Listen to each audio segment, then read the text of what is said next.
अस्सलाम वालेकुम नाज़रीन, मां आहियां शुएब अली उमरानी ऐं तव्हां ॾिसी रहिया आहियो BR टाइम न्यूज़। सभ खां पहिरियां शामिल कंदासीं हीअ रिपोर्ट।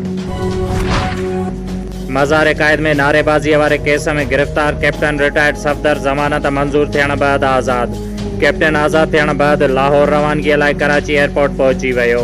मरियम नवाज़ भी अगई एयरपोर्ट ते पहुतल पुलिस सफ़दर ऐवान खे अदालत में पेश करे जिस्मानी रिमांड की इस्तदा कई।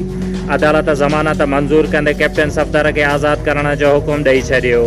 आज़ादी बैदि मीडिया सां ॻाल्हाईंदे कैप्टन सफ़दर चयो त कूड़ा केस तहरीक तां हथ खणाए नथा सघनि। कैप्टन सफ़दर जी अदालत जे पेशीअ जे मौक़े ते PTI ऐं नून लीग जे कारकुननि विच में झेड़ो हिक ॿिए जा कपड़ा फाड़े छॾिया।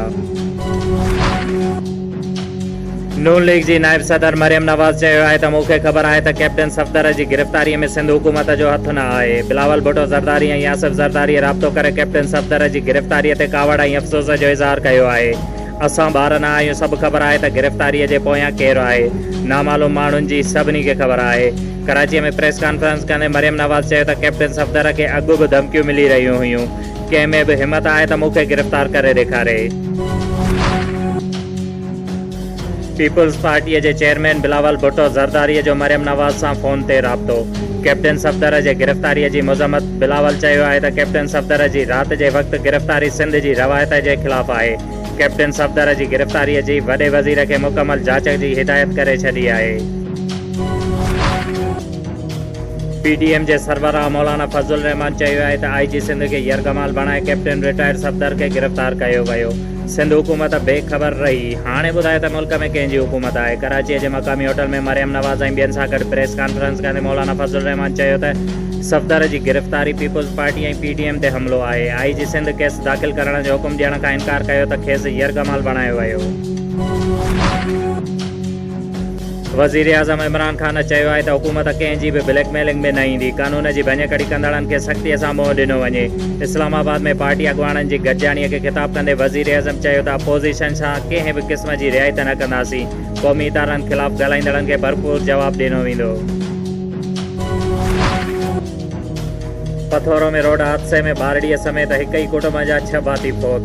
मीरपुर ख़ासि उमरकोट रोड ते कराची ईंदड़ मुसाफ़िर कोच कार मथां चढ़ी वई। कार में सवार हिक ई कुटुंब जा 6 भाती थॾे ते फ़ौत थी विया। फ़ौतियुनि जा लाश अस्पताल मुंतक़िल कया विया। फ़ौती टंडो आदमवासी ॿुधाया पिया वञनि। मेहरापुर बस स्टॉप वटां हिक नामालूम शख़्स जो लाश हथ। पुलिस ज़रूरी कार्रवाईअ लाइ लाश अस्पताल खणाए वई। लाश जी अञा ताईं का बि सुञाणप न थी सघी। नौशर फिरोज़ सिंध सहाफ़ी इत्तेहाद वेलफेयर ऑर्गेनाइज़ेशन तहलके नौशर फिरोज़ जी इलेक्शन चेयरमैन अमजद मेमून जी निगरानीअ में थी, जंहिंमें मुतफ़िक़ राय सां सदर ज़मीर हुसैन लुंड, सीनियर नायब सदर पीर कमर ज़मान, नायब सदर मुनव्वर अली सोलंगी, जनरल सेक्रेटरी महर अली विस्तड़ो, जॉइंट सेक्रेटरी कामरान अली जोयो ऐं ॿिया चूंडिया विया। उन मौक़े ते मरकज़ी चेयरमैन M ज़फ़र तगर, अख्तर अली चांडियो, जब्बार मला, मुख्तियार सैतो, डॉक्टर हबीबुल्ला मुग़ल ऐं ॿियनि उहिदेदारनि खे अजरक ऐं गुलनि जा हार पाराया। B सेक्शन थाणो घोटकी पुलिस खुफ़िया इतलाहनि ते चइनि इश्तिहारी जवाबदारनि इख्तियार वलद मोहम्मद रमज़ान, मेहार वलद अब्दुल रहमान, अली गुल वलद मोहम्मद रमज़ान, मोहम्मद इब्राहिम वलद मोहम्मद बख्श घोटो खे गिरफ़्तार कयो वियो। ॻोठ ख़ुदा बख्श बुरड़ो लॻ नुसरत कैनाल जे कप तां हिकु लावारस लाश हथ।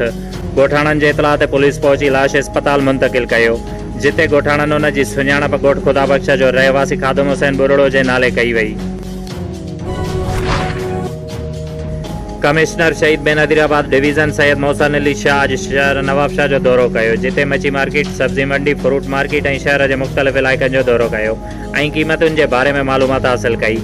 उन खां अलावा काज़ी अहमद रोड मोड़ अस्पताल रोड ताईं डबल रोड जे फुटपाथ खे बहितरीन बणाइण लाइ ॿूटा लॻाइण ऐं रोड जी ख़ूबसूरतीअ खे बहाल करण लाइ पिणु हिदायतूं कयूं। शुएब अली उमरानी खे ॾींदा इजाज़त। वधीक ख़बरुनि ऐं अपडेट्स लाइ ॾिसंदा रहो BR टाइम न्यूज़।